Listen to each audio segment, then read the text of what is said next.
Praise the lord. ప్రియమైన వాళ్ళారా, యేసు ప్రభు నామంలో మీ అందరికీ శుభములు కలుగునుగాక. దేవుని నామాన్ని కీర్తించటము, కీర్తనలు పాడడము ఎంత ప్రాముఖ్యమైనో ఈ సమయంలో మనం కొద్ది సమయం ధ్యానం చేద్దాము. ప్రియమైన వాళ్ళారా, ద్వితీయోపదేశ కాండము 31వ అధ్యాయము 19వ వచనం నుండి చూసినట్టయితే దేవుడు మోషేతో ఏం చెప్పాడంటే, మీరు ఈ కీర్తన వ్రాసి ఇజ్రాయేలుకు నేర్పుడి. ఈ కీర్తన ఇజ్రాయేల్ మీద నాకు సాక్షార్థంగా ఉండునట్లు దానికి వారికి కంఠపాఠంగా చేయించు. అంటే మోషేతో చెప్పాడు, మీరు ఒక కీర్తన రాసి ప్రజలకి నేర్పించండి. ప్రజలు ఆ కీర్తన పాడినప్పుడు అది నా సాక్షార్థంగా ఉంటుంది. కీర్తన పాడినప్పుడు దేవుని యొక్క మనసు మానవుడి మీద ఉంటుంది. మానవుడు చేసేటువంటి కీడు నుండి కూడా దేవుడు విమోచన ఇస్తాడనేటువంటి విషయం కూడా ఇక్కడ 21వ వచనంలో ఉన్నది.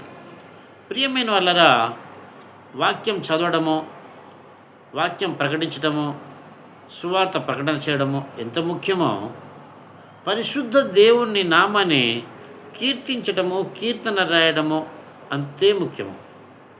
చాలామంది దేవుని నామాన్ని ఘనపరచరు, దేవుని నామాన్ని స్తుతించరు. యెహోవాను స్తుతించుట మంచిది అనే వాక్యం ఉంది. ప్రియమైన వాళ్ళరా, మరి దేవుని నామాన్ని స్తుతించాలి. దేవుని నామాన్ని ఘనపరిచినట్లయితే దేవుడు మన యొక్క పాపముల నుండి కూడా విడుదల ప్రకటించి ఆయన పరిశుద్ధతను మనకిచ్చి మనకెంతో ఆయన దీవిస్తాడు. కాబట్టి కీర్తన రాయడము, కీర్తన పాడడము, ఇతరులతో పాడిపించటము అది ఆత్మీయత విషయంలో దానికి ఎంతో ప్రాధాన్యత ఉన్నదని ఈ విషయంలో ఈ సందర్భంలో మనము మీకు గుర్తు చేస్తున్నాను.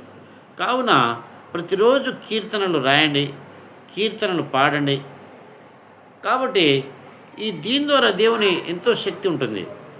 పౌలు శీలలు కూడా వారి చెరసాలలో బంధించినప్పుడు మధ్యరాత్రి వేళ మరి పాటలు పాడుతూ కీర్తనలు పాడినప్పుడు మరి భూకంపం కూడా కలిగి వారి బంధకమును కూడా విడుదల కలిగజేశారు.